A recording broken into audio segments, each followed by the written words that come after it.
You're listening to the Journey to Launch podcast, how to use the high five banking method to organize your bank accounts and manage your money with Sahirenys Pierce. T-minus 10 seconds. Welcome to the Journey to Launch podcast with your host, Jamila Souffrant. As a money expert who walks her talk, she helps brave journeyers like you get out of debt, save, invest, and build real wealth. Join her on the journey to launch to financial freedom in 5, 4, 3, 2, 1.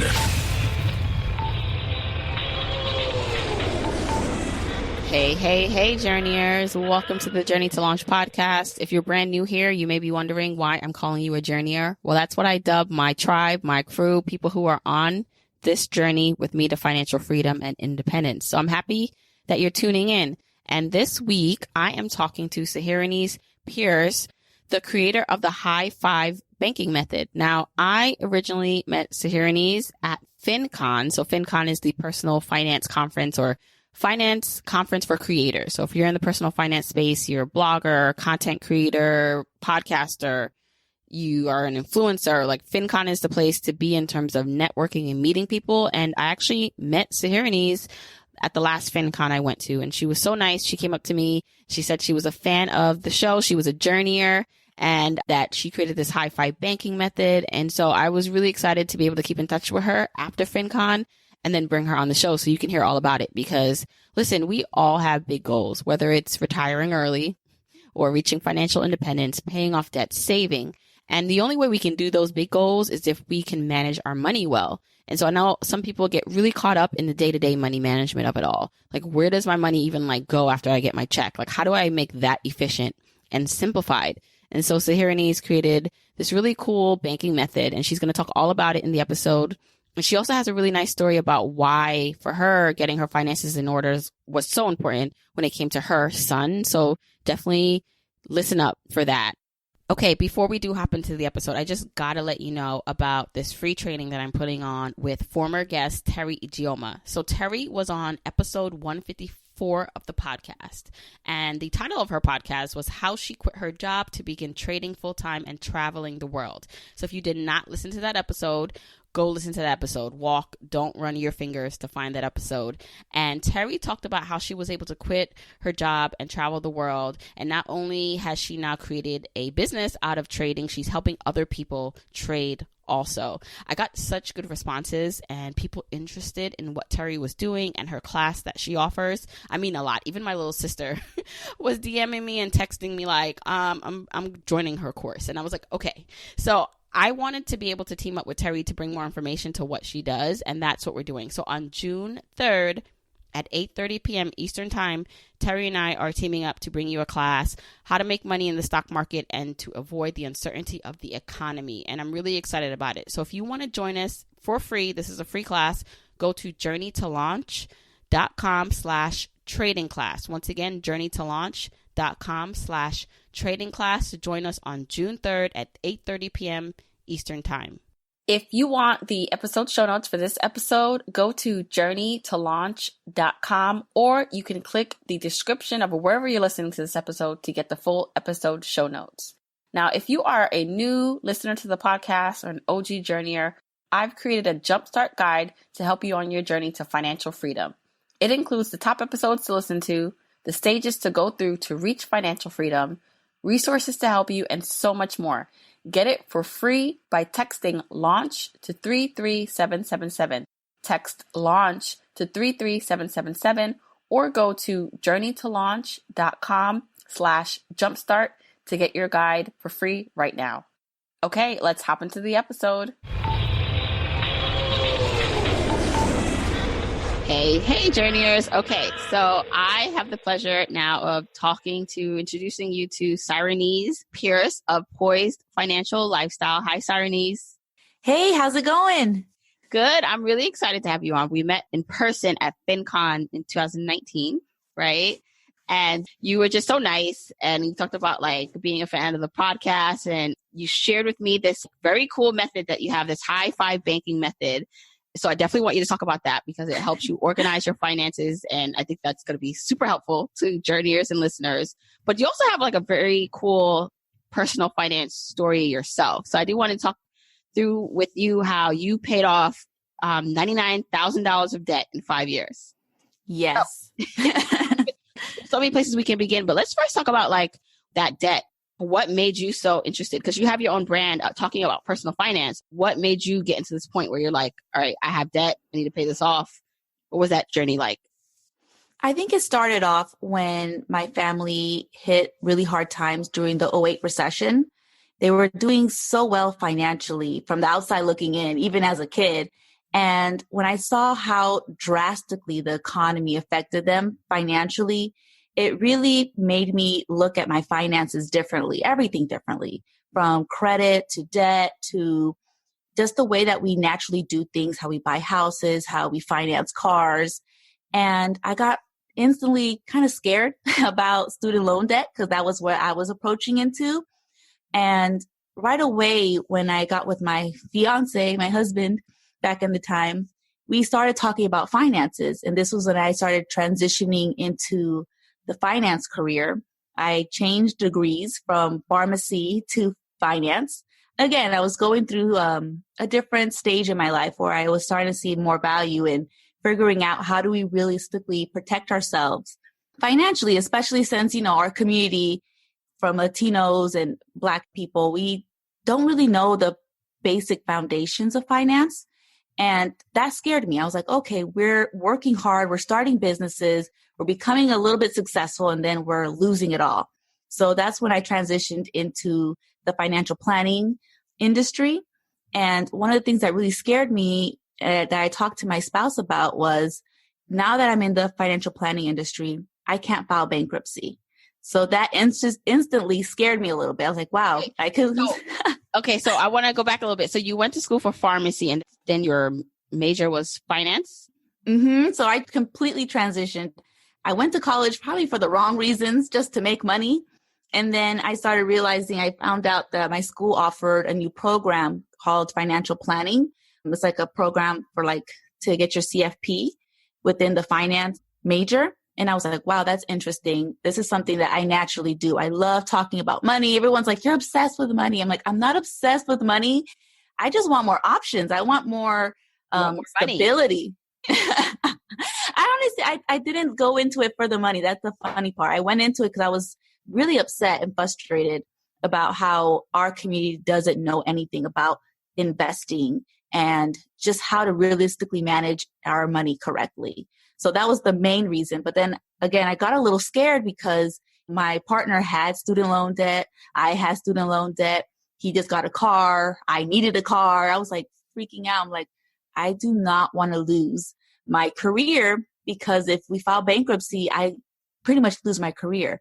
So that was the main entrance into the conversation of, should we start knocking down our debt? And I know for a lot of people, that's a hard conversation to really start off with someone that you're just dating. But he was really open to it. He understood his family was also affected by the recession. His dad lost his job. My dad lost his job. So we were both on the same page because we saw the negative effects of the economy. So we started knocking off our student loan debt. And our goal was, before we got married, we wanted to be student loan free. How much student loan debt did you guys have at that time? Were you graduated? You had graduated by then? Yes, I officially graduated. I moved in with my boyfriend, which is now my husband, and he had about $45,000 and I had about $10,000. I didn't have a lot because I didn't realize this as well. California, the public schools here in California are much cheaper compared to other states. So luckily I did go to community college, and then I transitioned into a Cal State Northridge, which the price for that tuition was very realistic, very common. And his was a lot more. So when we joined it together, it was like $55,000 in student loans on its own. And then on top of that, he had his car, and I was looking into getting a car. So, you know, you start thinking about, oh, wow, this debt is really stacking up quick. Yeah. And I told him, like, if we're going to get married and we're going to be serious about this relationship, this debt can really hurt us. Because even if we file bankruptcy again, this debt stays. We can't get rid of it. We can't write it off. The interest is going to keep on collecting even if we postpone the payments. And that was what brought the fear out of me, and that's what motivated me. And he learned about Dave Ramsey, about the snowball method. And we started doing that and it worked out, We started knocking off our debt. And at the same time, we were actually saving for our wedding. So we were doing a lot. Yeah. So were you a planner at that time? What were you working and if you don't mind sharing, what was he doing? Yeah. So I was working on a financial planning team in San Diego. And I was mostly handling the financial plans and reviewing the assets and making sure we collected all the information, making sure that we were able to write out the plan, the physical plan that the client actually got. And then my husband, he was at a startup creating a social networking site. So he does a lot. He's a UX UI graphic designer. And one of the perks about his job was that since he was so good at it, he was able to do side hustles with it. So he actually was doing graphic designing for private schools, and he was able to rack up extra income that way, and he was able to pay off his student loans much quicker. And the same thing with me. I wasn't able to get a side hustle, but what I did do is I kept on growing within my industry. So getting my Series 7, every time I got a new licensing, my boss would pretty much give me a raise or a bonus. So that was one of the little tips that I did to increase, our debt, to get it out. That's one of the things that you have to think about. How can you increase your income while you're trying to get out of debt? Because again, the debt stacks up really quick. So you got to find a way to bring it down. Yeah, that interest, right? It accumulates. People are amazed when they look back and they see wait, I only took out this. How can I owe more than, what I took out, right? And it's that compounding works in both ways. It works in your favor when you're investing, and then it does not work in your favor when it is on the debt side. So, okay. So you guys got serious about paying off debt. He seemed to be on board. So that's pretty good, because sometimes partners are not on the same page and have different ideas of lifestyle and what you want to do. So you guys paid off, how much was it? It was $99 all in total, but in the beginning we paid off the $55,000, which was all student loan debt. Okay. And then eventually over the 5 years, completely you paid off that debt. So I imagine had to make some sacrifices, obviously, even though you guys had probably good income together. Because that's something people always bring up, it's easy for someone to pay off $100,000 of debt if they have six figures, but there must have been some sacrifices you still had to make to be able to do that, right? Yes. So what we did is we had a game plan that we wanted. We wanted to start actually our family. And one of the things that we wanted to do was I wanted to postpone my career to be a stay-at-home mom for a little time, since I was so young in my career. Think about it. Financial planning is kind of like an old career. The older you are, the better, the more seasoned you are. Mm-hmm. So I saw this opportunity as, wow, I could realistically postpone my career for a little bit and start my family. And my husband had a dream of starting his own business as well. So there were a lot of things that we wanted to do. And the way that we saw ourselves positioning ourselves to feel comfortable to do these things was by postponing our debt payoff and focusing on our emergency fund and realistically finding a way to lower our cost of living, make the priorities a little bit less stressful. And that's what we did. So a lot of times people are like, wow, it took you guys 5 years, but we did a lot within 5 years. We paid off our student loans. We paid cash for our wedding. We started the business, at this point, 2 businesses, and we started our family. And then we went back and focused on the remaining debt, which were the cars. And, there's a lot of moving pieces within it, but it's all about finding your own balance of what you actually want to accomplish. That was what brought us the opportunity to do that, was by reducing our cost of living, by reducing our debt, the biggest one, which were the student loans, and saving an appropriate emergency fund to realistically build up our confidence to start our businesses and kind of be only on one income, which is really scary, Yeah. So, but you have to take that leap of faith, unfortunately. Mm-hmm. Or fortunately, right? I think sometimes being in that position, especially, I don't know if you guys seem to have a plan. You knew you're going to get married, potentially you have kids, you have kids now, that there was a certain lifestyle you also wanted to achieve and freedom that you wanted to have. So getting organized is key, right? So all that. Yes. So I want you to explain this high-five banking method that you talk about, because I feel like it really hit a chord with people. So can you explain what it is and how it can help people get organized with their money? Yeah. So when my husband and I first started together, joining our finances, we were doing our stuff separately and it was working out okay.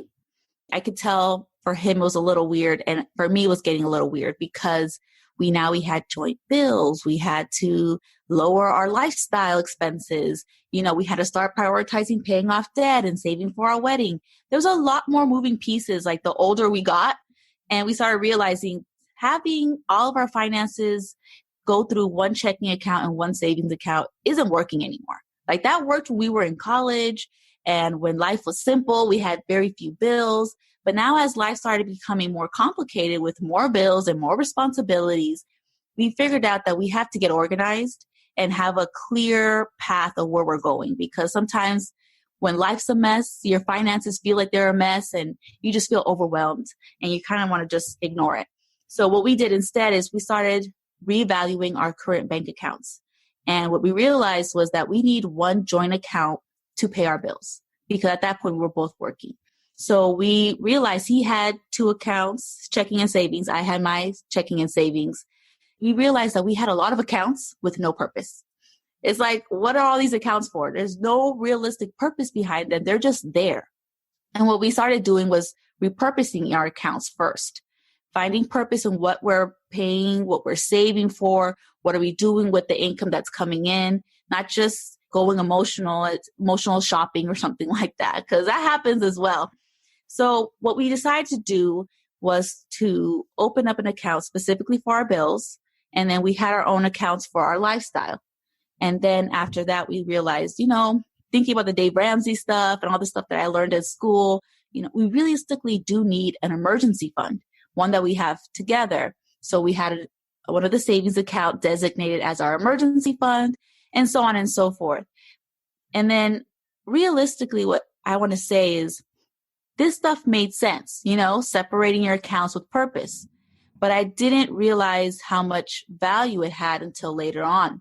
So before I move on, I do want to explain it. So I don't want to go into another story without explaining it. So the high five banking method ended up being the 5 accounts that you need to organize our finances, which is composed of 5 accounts, 2 checking accounts, and 3 savings accounts.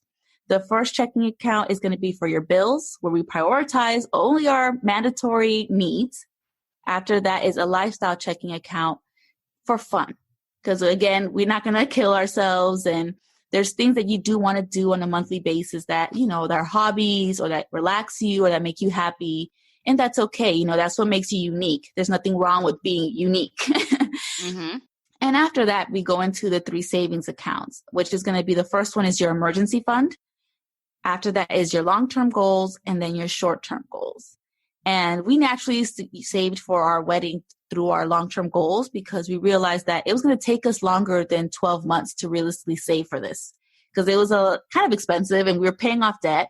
So we became like, okay, this is going to take about 15 months. Let's save for this here specifically. So the long-term goals are 12 months and above is what you'd say you save for? I would say yes. Anything that's over 12 months that you need to save for because there are goals. Like if you want to buy a house, have a wedding, save for your kids, have a big vacation. Sometimes when you look at the numbers after you pay your bills, not a lot of money left over and you have to prioritize, okay, this is how much I could realistically save for this. How long is it going to take me to save up for my goal? Mm-hmm. And then when it comes to your short-term goals, this is something that we used to avoid getting into debt, into credit card debt specifically. There's always annual subscriptions that we forget about, car registration, some of the boring stuff. But there's also fun things that you want to do, like a weekend getaway trip or a new cell phone. There's always something that you want to get that you can easily go into debt for. But you're like, no, let me not go into debt. Let me save for it. And once I have the money in that account, then we'll go do those trips or have our fun time outside of the monthly fun. Right. So when it comes to debt, like if someone has debt and they're trying to utilize the system, so their bills and the mandatory, I guess, minimum payments would be factored into your bill checking account. But now if you're trying to get out of debt and be more aggressive, do you put the extra money in that account to pay off, or where does someone with debt like put the extra money to pay off debt, or just go directly to debt? I would say it depends on the buckets that you have, the purpose that you have for each bucket first. So you're trying to pay off debt, but you don't have an emergency fund. You really need to start thinking about, wait, I need to protect myself and have an emergency fund before I start paying off all of this debt, putting all of my extra money towards debt. So I always look at it as, okay, the first place that all your money needs to go to is your bills. And then, like you said, the minimum payments towards your bills. So you're current on all your bills. After that, make sure you give yourself a little bit of money for your lifestyle so you don't go crazy and go back into debt. Because again, it's a mental thing. It's not just the numbers. You have to make sure that you're putting safeguards on yourself so you don't go back into debt. And let's say you've completed your emergency, your $1,000, your 1 month of bills for your emergency fund. After that, you would see clearly on your budget. This is why it's important to still budget. It's not just doing the banking, it's also having a budget. You'll clearly see, okay, now that I've saved my emergency fund, how much money do I have left over? And that's the amount of money that I either need to keep in my bills or just strictly push towards my debt, wherever it's at, like credit card debt, car payment, whatever it might be. But that would go back into your bills or stay in your bills account so that you can pay off that debt a little bit more aggressively. But again, it's all about positioning your finances to work for your goals. And a lot of times people don't prioritize. They forget, oh, this is going here. I don't have to think about it no more. I'm like, no, you have to organize yourself and realistically see how much money do you have left over to push towards debt. Right. And I think it's important to know like who you are and if you have a partner, who they are, because there's some people who can go very stealth on, I am going to cut out. I don't need a lifestyle. I don't need fun. I'm just going to like get serious about every extra thing is going towards my debt. I don't have to go out to eat again, right? Like some people are like that mentally, like they can stay focused like that and knock out their debts maybe very quickly. And then realistically, for a lot of people, that's maybe not how they are. They still need to allocate for, that maybe going out to eat once a month or whatever you figure out. So I do like that there is realistically for people who do need that extra motivation outside of just paying bills. Like there's still like this kind of fun or extra account money. And it allows you to really see, like I always say, try to organize and see how long it's going to take you like to pay off your debt or invest and save, right? So one side you have people who are focusing on paying off debt. And then if you are past that stage, it's about, okay, how much can I invest and save to reach like this goal that I have? So depending on how focused you get, like you can see, is it worth this monthly bill? Is it worth this trip when I can invest or pay this debt off, right? Yes. Another thing that I want to specify is the short-term goals. This is the account where you can save for what you want and avoid getting into debt, because there are a lot of like yearly things that you have to pay for that we forget, like your gym membership or car registration, all of these little things that kind of slip down the cracks. We forget, we're like, oh man, now I can't put extra towards debt, or I can't invest more, or I can't save more for my house. So these are the things you want to list out and make sure that you're putting money towards these things so that you don't go deeper into debt, because debt that can happen to anybody, even the most planned and prepared person. So that's why I always tell people, make sure you're saving for your emergency fund and for your short-term goals. They don't always have to be fun. Some could be boring, mandatory things, or like life insurance, car insurance, all of these things, that come up and we forget about. Because what you don't want to do is push extra money towards the money you thought that was extra towards debt. And now you have car registration that's coming up and you don't have enough money to pay for it. Now you're stressed out and, either going into debt or borrowing money from friends and family. So just make sure you're positioning yourself for the outcome that you want. Yeah. So there's like this idea of sinking funds almost is like what the short-term goals are. For example, I was looking at sending my kids to summer camp for the first time because in the summer, and I'm just like, okay, so I'm looking at prices and I'm like, oh my gosh, it's so expensive for like 4 weeks. And so like, let's just say now someone decided that summer camp was going to be on the list of things that they wanted to do for their kids. It'd be dividing however far that summer is away, like dividing that amount that you need to pay by the time registration is, or you need to pay in full, like by how many months you have to save, right? And then you put that money away monthly. So I find that sometimes people can foresee that, right? Like, so for me, I know that we want to put them in summer camp. So it was something we already kind of planned for. But there's always like little things that come up that you'd be like, oh, I totally forgot that was due. But then there are things like, okay, you pay insurance. So if you're trying to save, right? Because usually they give you a little discount for paying like your premium in full, you can foresee. But what do you think are some ways that people can like really try to think ahead about upcoming bills? Do you think like kind of going through back a year of what they actually spent, maybe if they have a budget that kept track of that so that they can see, oh, I totally forgot about this registration. I need to add it into 2020's future budget. How do you feel like people can start to capture more of the things that come up? More of the random things, the things they forget. Possible. Yeah. Like, I definitely think it's possible. Like my husband and I were looking at our utility bill, right? And we noticed that it's a little higher in the winter and lower in the summer because it doesn't get that hot over here in California.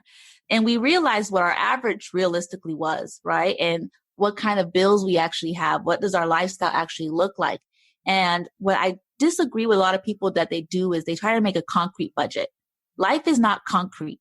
So I believe if you build a concrete budget, even in the beginning of the month, you're going to feel like you're going to fail because life does come up. Life does change. That's why I believe that having a liquid budget is more effective than a concrete budget. Your finances, your income should be flowing with your actual life. It shouldn't be feel like you're contradicting each other. You're hitting against concrete. It should feel like you plan for the best and you make adjustments within the month. That means if, let's say, a bill comes out higher than expected, for example, or you went over on your usage for your internet or something like that, because those things happen. Those are the little unexpected things, that come up. And they kind of trip you up sometimes. The best thing to do, what I do is we have a big budget meeting towards the end of the month. And we evaluate, okay, what are the realistic expenses? How much is it actually going to cost for this month for these bills that are variable? They change. We budgeted a certain amount, which is like the average, but we know that it can change. So we modify that right in the beginning of the month. And if we realize that in the middle of the month, because this happened to my daughter, she had a speech therapy that came in and I wasn't expecting, I didn't even know how much it was going to cost. I didn't know when it was going to start. And it came up in the middle of the month. So what we did was like, okay, this is something that is mandatory. It's a need. Now we need to shift and make sure that we move appropriately the money needed in the right account for that. So we put money back in there. So instead of pushing a whole bunch of money towards lifestyle or towards our emergency fund or towards our goals, we modified it. We're like, no, this has to be less money goes into the short-term goals this month. And we're prioritizing the bill that came up that's unexpected. Yeah. And a lot of times what we usually have is a little first aid kit in our budget. It's like $100 for any unexpected thing that come up. And for this example, it was more than $100. So it kind of ate into that. And it was nice because it's something that we don't use if we don't need it. And we only supplement it again if we use it. So it's in there and we don't spend it like, oh, we have an extra $100. Let's go out to eat and blow it. It's like, no. This is specifically for if there's a bill, something that's mandatory that comes up that is between the ranges of $100. And usually it is about $100. Just that example was, it was more than $100. So, we had to modify. And that's the beauty of being in such control of your money. It's not to say that there won't be things that you can't, especially when you have kids, oh my gosh, or a house or things that you just can't control. Like, your kid's getting sick or them needing help or your house, something breaking in your house or your car. There are just certain things that are going to happen. So it's not about preventing these things from happening. It's about, like you said, being flexible with them. And so I love that that you guys have a budget meeting and you sit down together and talk through these things. But when you understand and have this in front of you, whether you call it a budget or a spending plan, and so wow, this $100, $200 thing came up, essentially all that means is that after you pay all your mandatory things, like you have to take this money from somewhere. So whether it's from a saving goal or maybe it's a fun thing, maybe, you budget $500, I'm just saying, for restaurants and food for the month.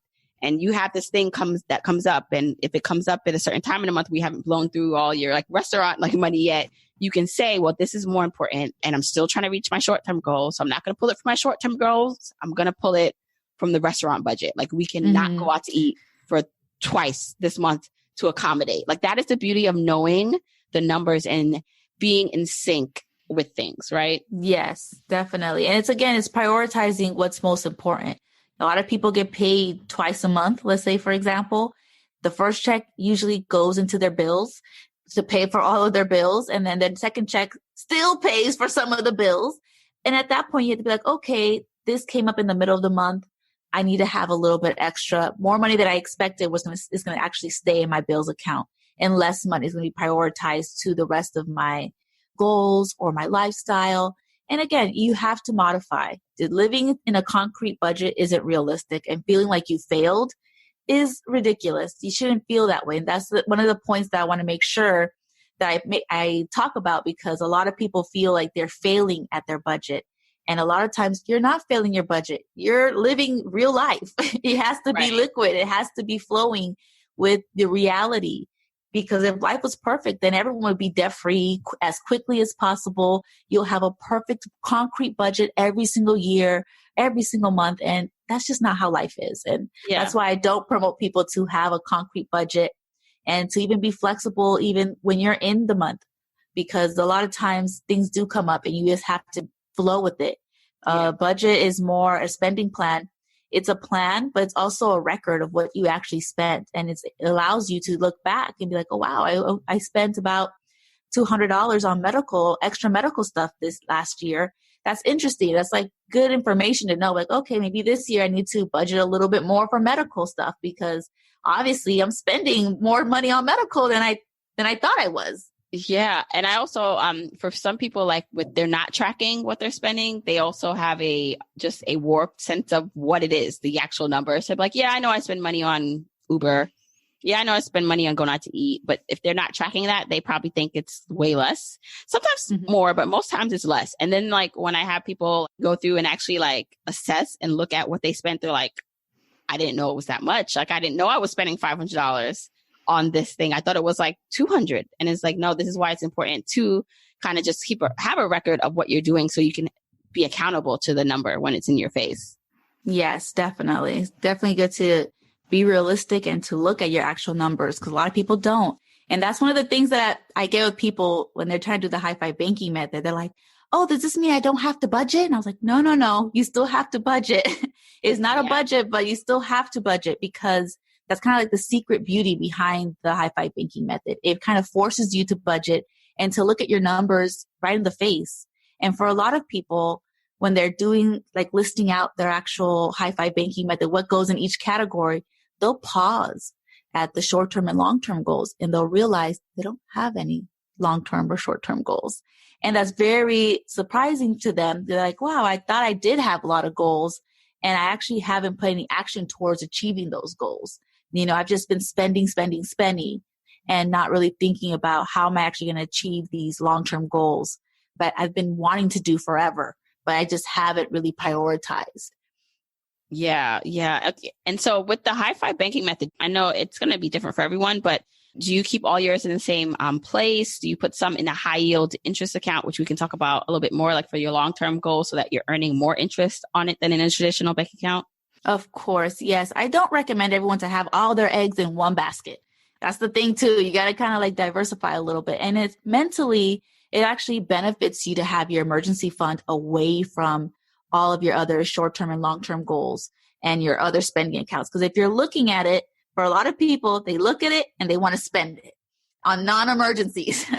So it's actually a good thing to have that in an online high-yield savings account, as well as your long-term goals. But for the emergency fund specifically, because I know that people want to touch it if they're not spending it, if they're not seeing it. So I think it's really important to keep it separate, out of sight and out of mind, specifically for the emergency fund, because I know how tempting it might be for people to want to go on an emergency vacation or an emergency shopping spree. And I get the temptation. This is a way to cut the temptation, avoid the temptation. And that's a really big piece on where you want to position your 5 accounts.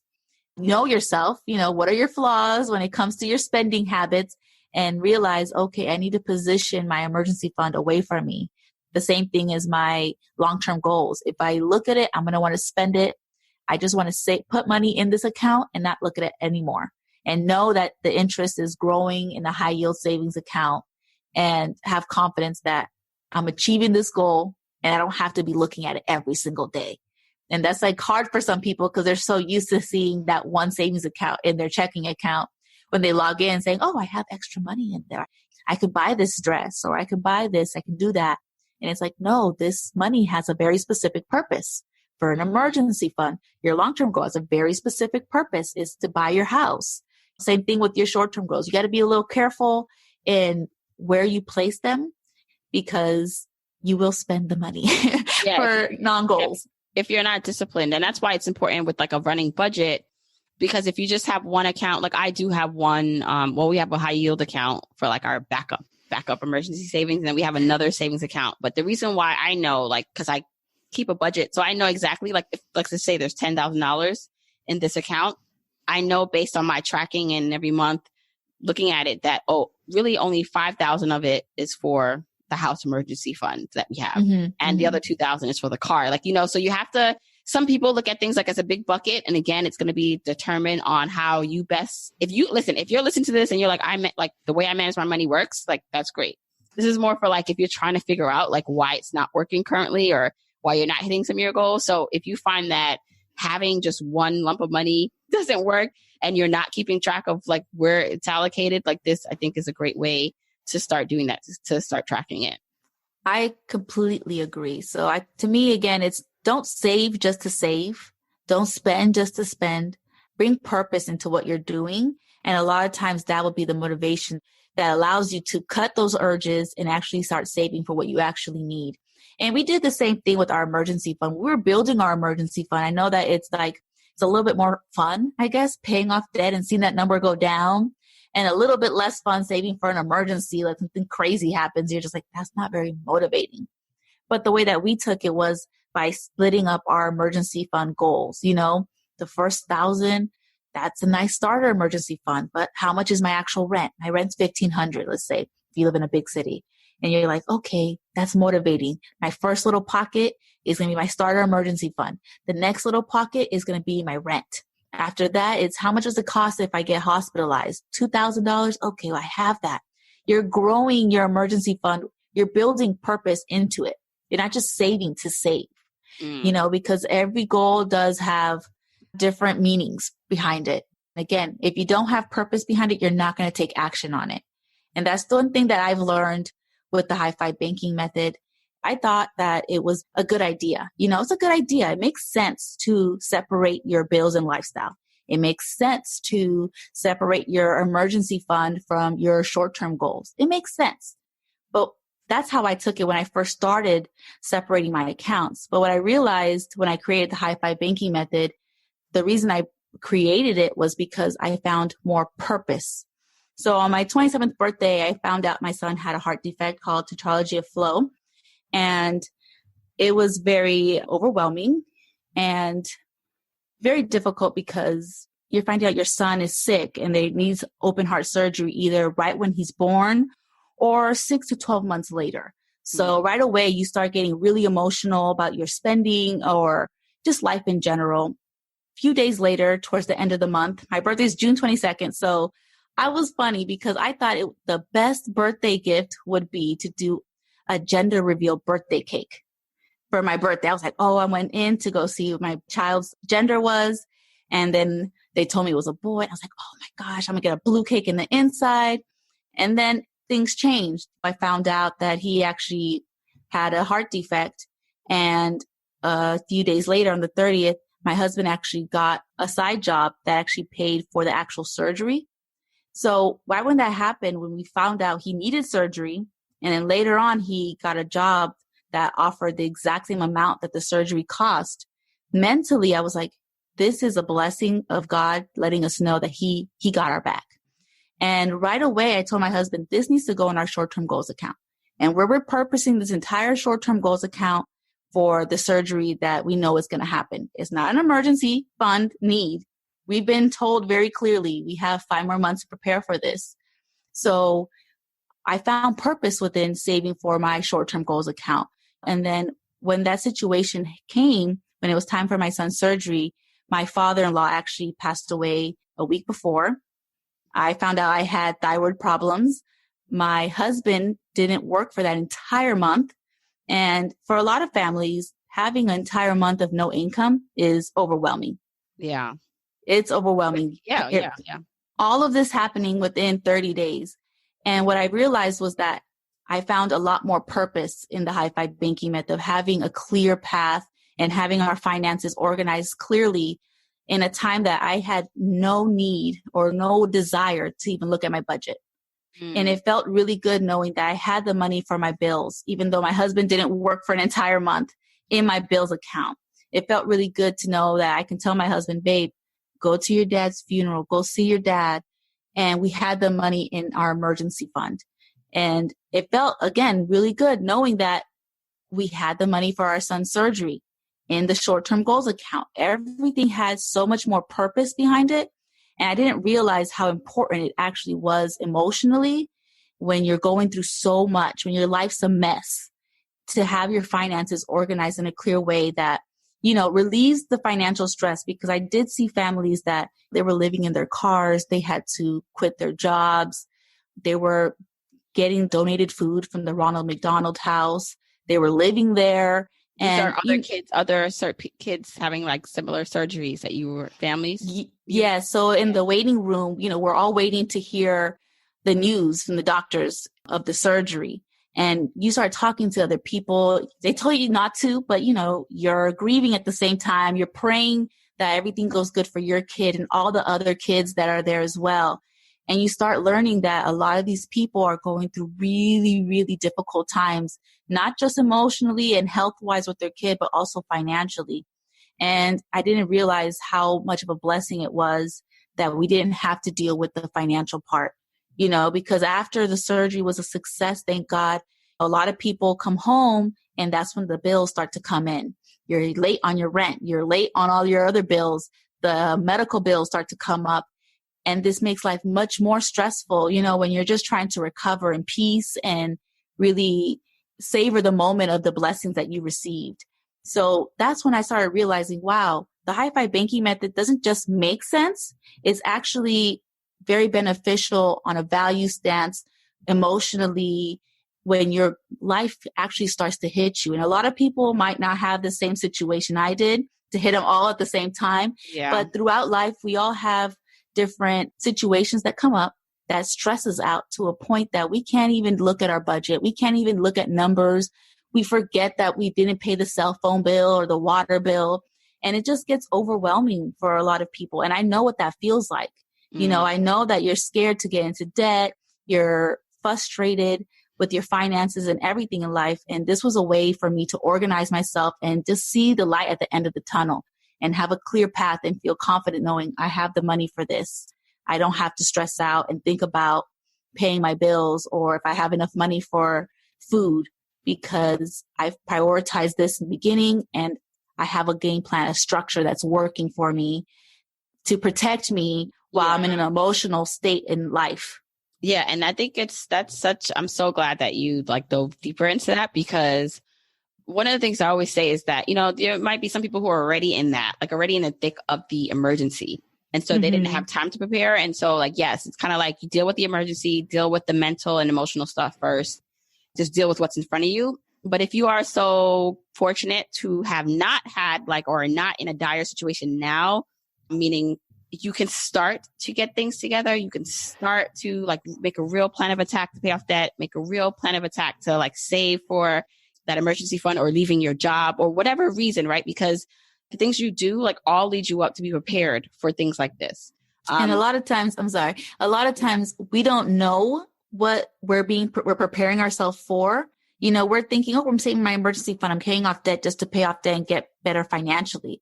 And a lot of times we don't know the blessing that we have that's waiting for us. You know what I mean? Paying off debt can actually lower your cost of living, lower your stress, and help you get through a difficult situation in the future or open up opportunity for you to move to a new city. Or we don't really know the real purpose of why we're preparing ourselves until it happens. And now looking back, I'm just like, wow, thank goodness we did reduce that debt. Thank goodness we did prioritize our emergency fund. Thank goodness that we positioned ourselves the way we did, because If not, I couldn't even imagine if I had a full-time job. I would have been one of those people that had to quit their job or postpone their career for a very long time, or, you just don't know how much more stressed out you could have been if you didn't prepare yourself for anything in life. And every little bit counts.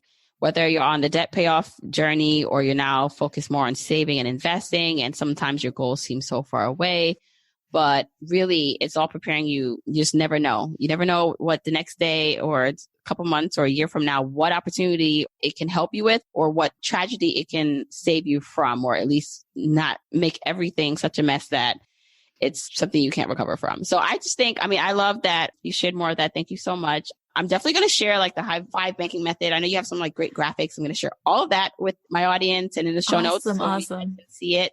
But where can people find out more about you? You have an awesome Instagram account. I was just like looking at your videos. I'm just like, how can I get my videos to be so nice too? Like very nice lighting. So just tell people where they can find more about you and follow your stuff.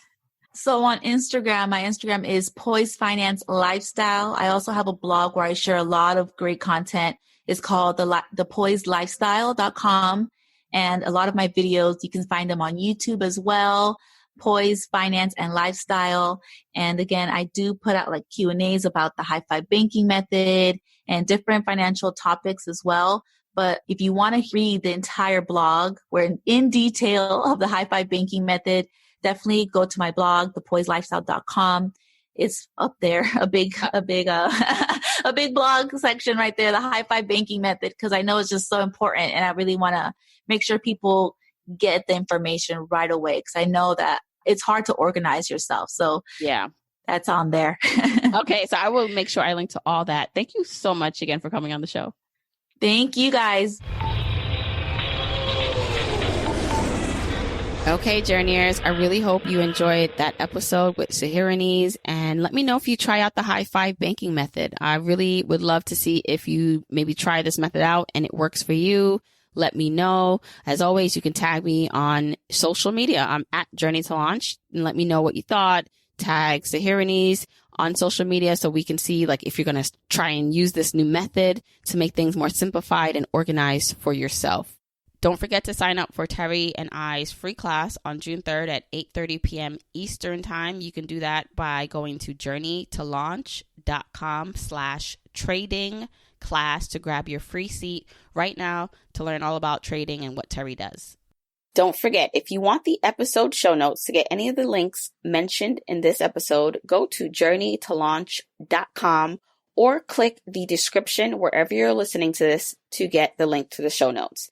And if you want that free jumpstart guide to help you on your financial freedom journey, text LAUNCH to 33777. Text LAUNCH to 33777 to get your free guide today, or go to journeytolaunch.com/jumpstart. If you want to support me and the podcast and love the free content and information that you get here are 4 ways that you can support me and the show. 1, make sure you're subscribed to the podcast wherever you listen, whether that's Apple Podcasts, that purple app on your phone, your Android device, YouTube, Spotify, wherever it is that you happen to listen, just subscribe so you are not missing an episode. And if you're happening to listen to this in Apple Podcasts, rate, review, and subscribe there. I appreciate and read every single review. Number 2, follow me on my social media accounts. I'm at Journey to Launch on Facebook, Instagram, and Twitter, and I love interacting with journeyers there. 3, support and check out the sponsors of this show if you hear something that interests you. Sponsors are the main ways we keep the podcast lights on here, so show them some love for supporting your girl. 4, and last but not least, share this episode, this podcast, with a friend or family member or coworker so that we can spread the message of Journey to Launch. All right, that's it. Until next week, keep on journeying, journeyers.